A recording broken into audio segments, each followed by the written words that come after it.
talk about power cables, but they're nice for you. We'll go ahead and start. Also from the OR, this is what they have for point of use. Remind them to pre-clean the instrumentation before coming down.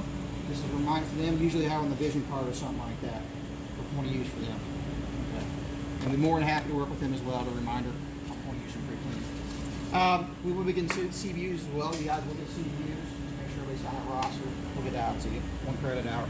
All right, let's go ahead and start. So this is the reprocessing portal. Website is reprocessing.intuitivesurgical.com. It's HTTPS. I just typed it into the address bar and brought it up. I don't know if you can Google it or not. It may not fall for Google. I'll send your leadership a link for this as well. It is available through OneSource. Oh well, additionally. Okay. Additional information we have, hard copies right here. This is the actual quote-unquote Bible, I guess you could call it, Davinci. This is appendices, reprocessing instructions, has a point of use in here for the OR, everything. These are just quick references. The meat and potatoes is all right here. Okay. Sorry, no. All right, let's go ahead and start. So you click on reprocessing in the US. What this does is takes these wall charts and adds videos to it. Everybody likes videos, right? All right. So first we'll start with the XI endoscopes. It has your blue arms here as well. Everything's in one area. So XI scopes, what we have, here's the big changes here. So for the XI scope right now, on the scopes you guys have got a big alignment target. You go on there for aligning them. Pretty simple, pretty easy. This is more complex. It's camera, endoscope, and cable all in one. What's nice about is in the OR, you don't have to drape out that cable anymore. You don't have to drape out the camera, the adapter. It's all sterile, easy for them to use. Great. On our end, it's harder for us, more complex to clean, takes a little more time handling wise. Give and take with that, but a lot of folks love it over time. So here's how it works. 1 scope per tray. This is the tray they come with. It comes from us. Open it up here. Thank you. Got a little card or something I can use here to roll this on. Bring him that cart. That way you can get in the center, everybody come around. You're just gonna set it down. Can I switch the top? Yeah, down you. here? Mm-hmm. Scoot anything. All right. More visual. What we have here is kind of rolls around. There'll be excess areas we're not using. If you can't see, just please come on over and have a look at it.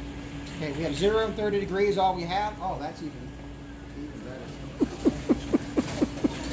Love that. So.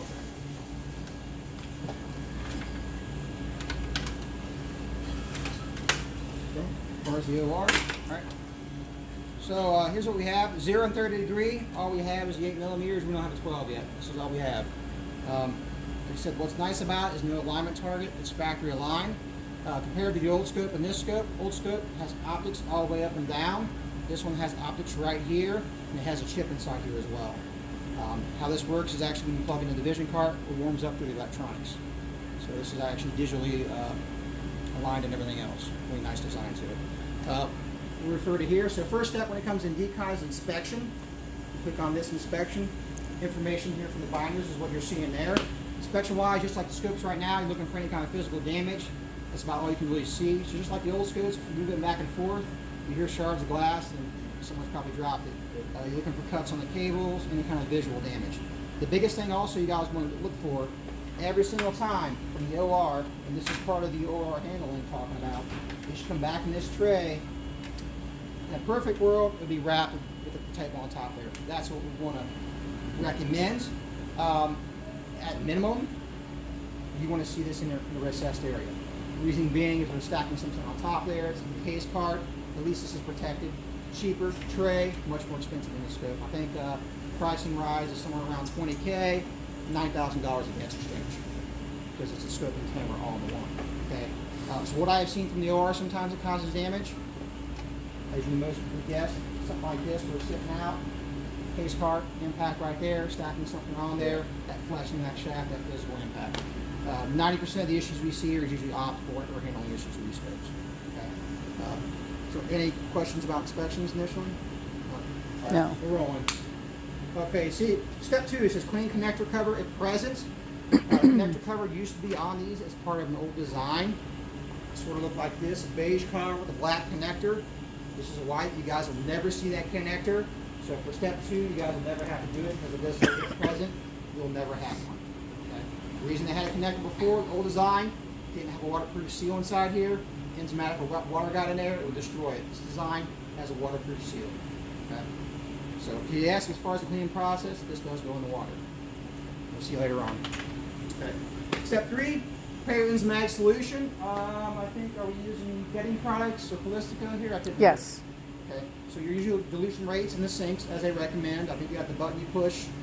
AccuSync. AccuSync dilutes it out for you as it should be. Right. Okay. And now we got priming.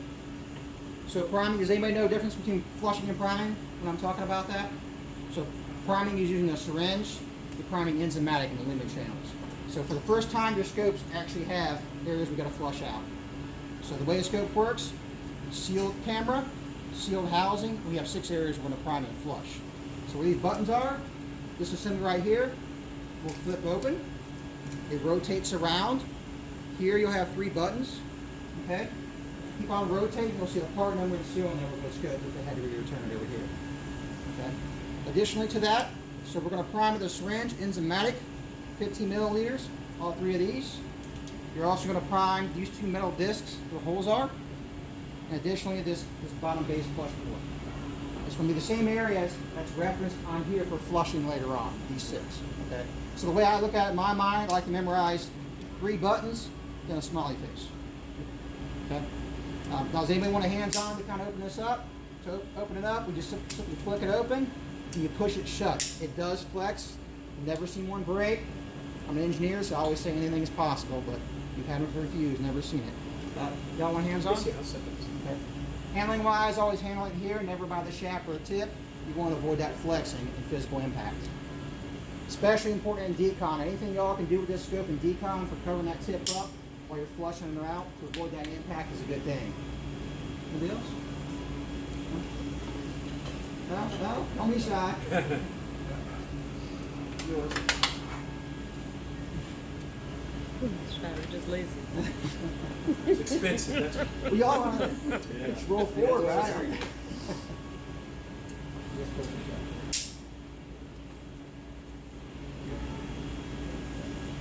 All right. So next on there. So after priming, again priming all 6 locations with enzymatic in the sink. Next is the soak. As you can see in the picture here, if you see that picture, everything gets submerged. The whole entire thing gets submerged. It's a 15-minute soak. So sink-wise, how wide are y'all sinks? The blue arms right now when they go in, are they side to side or corner to corner to fit in? 2 side to side, side by side. So link-wise, you got plenty of room in there then. The biggest thing, the biggest thing with it, like I said, is protecting that tip when you're soaking them. Some hospitals might use a soak basin or something like that. It is a 15-minute soak, so it may tie up your sinks if you don't have enough, whatever works best for y'all. What are you guys doing right now for soaking the scopes? Current scopes on Davinci. Are you soaking them all or just wiping them down and that's what y'all doing? What are y'all doing for your current scopes? there's nothing to flush out. So I mean, are you soaking them though right now or hand wash for the bigger ones, there's the ones out for the rinse them, and then smaller scopes outside. running them through there?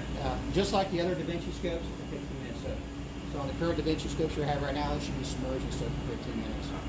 Like I said, some facilities, if it's tying up your sinks, soap basin or something like that, as long as it has the enzymatic in there, the right levels, works as well. So whatever works best for your process flow on that end.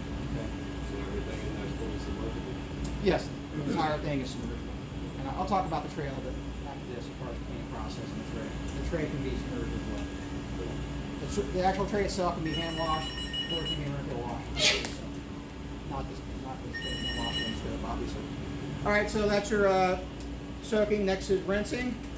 Running water, you're going to rinse off all the enzymatic.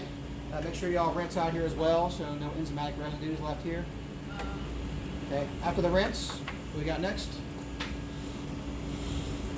Let's see if we can do a big screen of that too. So this is where the videos come in right here. If y'all can see or not. So flushing, you'll see these first 3 buttons right here. It's the best practice when you're flushing those out. Remember to push those buttons. There's, you know, silicone hat around the outside of those. Y'all using the green hose right now? We're using flush guns. Mm-hmm. We Green have a hoses. hose. And they got spare hose. And we have a flush gun. We got a spare hose here as well. In the system. 20 seconds each. 20 seconds each.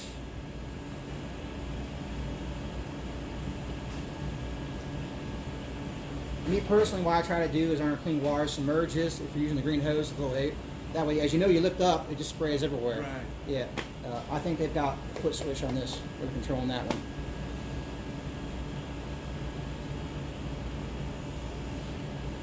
Y'all like the video? A little helpful as far as how the flushing action works.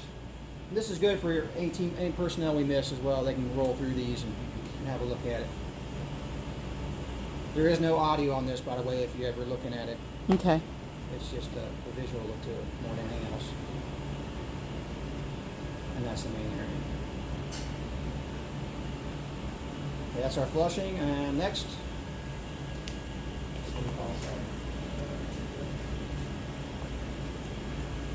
For flushing, we got spraying. Big screen on that. Essentially, you're spraying, we can't mechanically reach with the brush. So that'll be between the camera and the housing, the plastic housing, and the next where the metal disc are. Just as a good practice, if you're looking at this video, you kind of wonder where the tip of that scope is right there. Mm-hmm. Yeah, you want to avoid something like that, you know, moving around. But that's a good learning tool.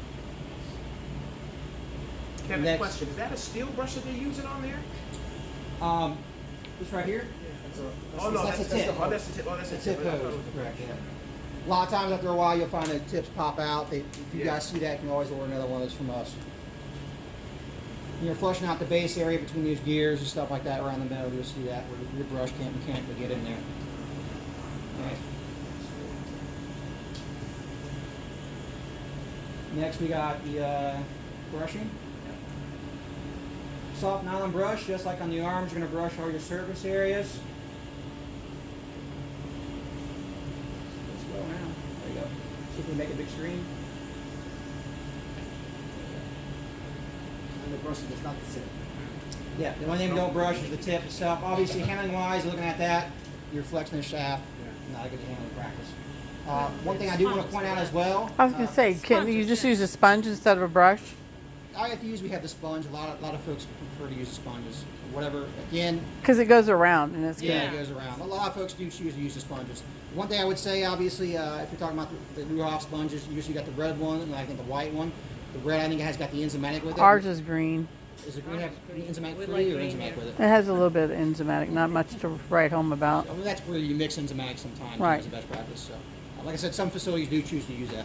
Okay. As well as, it doesn't hurt to brush this as a soft nylon brush. Sometimes you get residue built in there with the enzymatic. Okay. All right, so that's brushing. Your final rinse, running water. As you know, the scope itself cannot go through the washer, so the final rinse should be critical water, is what Amy calls it now. Does everybody know what critical water is? Reverse osmosis. RODE, still right for the final rinse. Again, make sure rinsing right off running water, rinse here as well, inside here, as you normally do. After the rinse, the final decon inspect using a 4X magnification. You're looking for any kind of remaining soil. If it's soil, repeat your process. So hand through window, the scope itself goes through the hand through window or walk around. The tray itself, like I said, can be hand washed in a plastic tray. It can go through the washer as well. Are you guys running the Davinci IX in the washers right now? Yes. Okay, are you guys using a standard cycle or like a 1 to 5 minute thermal rinse? I think it's just a standard cycle. Okay. See if you can come on with this one, actually. Can you go with the drill cycle? It's not on this one. Yeah, it should be a 1 to 5 minute cycle. I'll show you more information about that. Yes, sir. No lubrication. I got a couple of questions about all the boards and stuff like that. Like, how often, how much typically debris are you gonna find in those boards that you're touching the buttons on and stuff like You will that? you find debris in here if they have dirty gloves in the field or touching the button. I'm saying how often is that in that situation? Because what's the pre-care? You're obviously gonna recommend that they put that scope in that tray. Well, preparing the room itself, they should be priming these right here with water, lubrication neutral. You go on to Right, AR is standard. Standard right there, right? Because we have lots of issues where things come back and they're dry. And the solution with the blue ones right now for us is keeping them moist in the basin Right. with sterile water or whatever the situation is, keeping them moist so that when we get our hands on the back of these lines, we can work with it a little better. So you're transporting yards right now in the basin from the rooms? Yeah. So they're, Now this is going to be sitting in that can, so if they're not priming it there, It's gonna be dry or- by the time. You're not gonna have them soil. They should flash them there. It's not going to be that much soil like the instrumentation. It's not going to be soil like the instrumentation where you're inside the patient body right here. This right here is gloves, is what you're touching up here. You get an idea for that. So underneath, when you Yeah, I mean, this Yeah, is I don't surgical think gloves it's right here. It's not gonna be inside the that patient's bloody. body. This one. for your ports and everything, you're going to be hitting those two and this port. This goes on the with drape this itself port. right here, so it's outside the patient's body. Yeah. Yeah, so everything down here is patient, everything up here is draped All this above. flushing and stuff is. Hands, into Caution lag, area, yeah, you gotcha. should take it over in there, Is it exactly. sensitive to air? So if I'm blowing No. it out with the hose out? No, we're running through here, yeah, good question. All right, very good question. Okay, so, talking about the tray, like I said, washing this by hand on the tray itself. It can go to the washer, that 1 to 5 minute cycle. We'll talk further about the 1 to 5 minute cycle. What facilities do, it all depends. I mean, there are advantages to running the tray through the washers. It helps dry off a little bit. Do you guys have drying cabinets here? Side by side. Was it single or side by side? Pretty much a single. It is side by side. You can hang something up, but Yeah, yeah. it's small. So the advantage of running through the washer, it helps dry a little bit as far as the trays. The disadvantage is you're separating the scope from the tray itself. Then you have the hand through in there potential for stacking stuff and alcohol damage. So it's a give and take on that one. Probably 50-50 as far as what facilities do. Facilities that have less scope issues will keep it in a tray and mainly dry thing or using a drying cabinet to help dry it off. Okay. We'll discuss that a little more detail as far as drying cabinet goes here. So transfer it over, drying off. Clean dry air, you can blow out the flush ports like you were asking. Blow out here, make sure it's nice and dry or lint-free cough. Blow the flush ports, that's fine. Blow down here as well, that's drying off. The only area we don't blow is right here on the tip. Too much pressure, potentially. Okay. Tray itself, moisture height right here where these little rubber or flexible things are. And that's the biggest challenge with drying that tray out. This cable just wants to stay on the ground. Okay. Any questions about drying? Drying is probably the biggest challenge when it comes to this scope right here. A lot of plastic in there, a lot of area to cover. That's the biggest challenge folks have. And most folks that have a drying cabinet will utilize a drying cabinet for this one. We can't recommend a drying cabinet. I can't tell you temperature-wise, anything under 140 is good. Your Stare-At is 140, this goes in Stare-At. Okay? If you're exceeding 140, then you have potential for damage. Drying cabinets vary. Just make sure you're not above 140. I can tell you if you're touching it and almost burns your hand, it's probably too hot in there. So the 100NX 100NX is what we use for Express, right? For Davinci scopes? What are y'all using right now for Davinci scopes? Express. Anything on this one? Yeah, sterilization 100NX, express cycle only. Here. Low configuration is a single tray, single scope, bottom tray by itself is what it is. Okay? Make a note. Additionally to that, the By blue itself. wrap By is a thinner itself. wrap that's recommended. It's a 400 weight gonna wrap. fit? So Halyard and Medline, all those manufacturers got the 4 weight. So just make sure you guys are using the thinner weight wrap is what we recommend for this one. For the express cycle. Yeah, Halyard, all those they recommend. They do have a 400 weight wrap. It's a thinner wrap. It's not your standard 600 wrap you have or 500 wrap. No. It's a thinner wrap. That's all it is. So 400 weight wrap is what we recommend for the express cycle. Do you guys have anything else? The V Pro or just there? No, just Sarah. Other models in the future, if you're getting those models are all 600 plus as far as weight. So one express cycle, very sensitive to moisture. If you guys are running something else in there with it, you'll have a cancellation or something like that on those. Moisture is the biggest thing. Big tray, you got the UV sensor where that door comes down there. You're blocking that. You're gonna run some issues.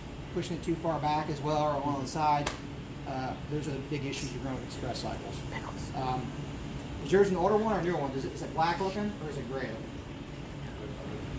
Make a note by itself. Okay, problem solved there, right?